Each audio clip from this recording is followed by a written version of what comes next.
கேள்வி என்ன அப்படின்னா, அன்பு சகோதரர் தீபக் பாண்டியன் அண்ணன் வந்து நம்மளை விட்டு பிரிஞ்சு போயிட்டாங்க. இருந்தாலும் இந்த ஒரு கனமான நேரத்தில் வந்து இளைஞர்கள்ட்ட சொல்கிறது என்ன அப்படின்னா, தீபக் அண்ணனோட ஆசை என்ன அப்படின்னா, நம்மளோட இளைஞர்கள் வந்து படிப்புலையும் பொருளாதாரத்துலையும் முன்னேறணும் அப்படின்னா ஒவ்வொரு பகுதியிலுமே அண்ணன் வந்து பேசினாங்க. கண்டிப்பாக அண்ணனோட ஒரு ஆசையை வந்து நம்ம வந்து நிறைவேற்றணும். அதனால் இளைஞர்கள் வந்து இனிமேல் வன்முறையை வந்து கையில் எடுக்காதீங்க, நல்லா படிங்க, நல்லா படித்து ஒரு அதிகாரத்தில் இருக்கணும் அப்படின்னு நீங்கள் வந்து நினச்சி அந்த படிப்புலேயே வந்து உங்கள் பாதையை கொண்டு போங்க. இனிமேல் நம்மளுக்கு வந்து வன்முறை அப்படிங்கிறதே வேண்டாம். படிப்புக்கு வேலைக்கு எந்த ஒரு உதவியாக இருந்தாலும் கண்டிப்பாக நீங்கள் வந்து என்கிட்ட கேளுங்க. நான் வந்து கண்டிப்பாக யார்கிட்டையாவது உதவி கேட்டனாலும் உங்களுக்கு அதை வந்து நான் நிறைவேற்றுவேன்.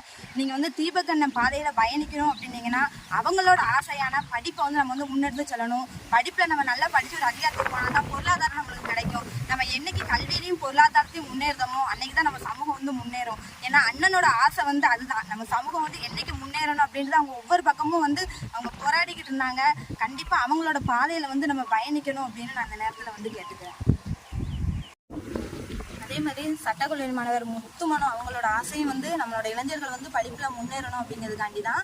அதனால தான் தீபக் அண்ணனோட இறுதிச் சடங்குல கூட அந்த நேரத்தில் அவங்க மேலே வந்து புத்தகங்களை வச்சு புதைச்ச காரணமே இருக்காங்க. நம்மளோட இளைஞர்களுக்கு வந்து விழிப்புணர்வு வரணும், நம்மளுக்கு கல்வி மட்டும்தான் நம்மளை வந்து முன்னேற்றம் அப்படிங்கிறது வந்து இளைஞர்கள் புரிஞ்சுக்கிடணும் அப்படிங்கிறதுக்காண்டி தான் தீபக் அண்ணனோட இறுதிச் சடங்குல வந்து நம்ம புத்தகத்தை வச்சு வந்து புதைச்சோம். அதனால கண்டிப்பாக அவங்களோட பாதையில் வந்து நம்ம வந்து அறிவு சார்ந்து பயணிக்கணும் அப்படின்னு நான் வந்து கேட்டுக்கிறேன்.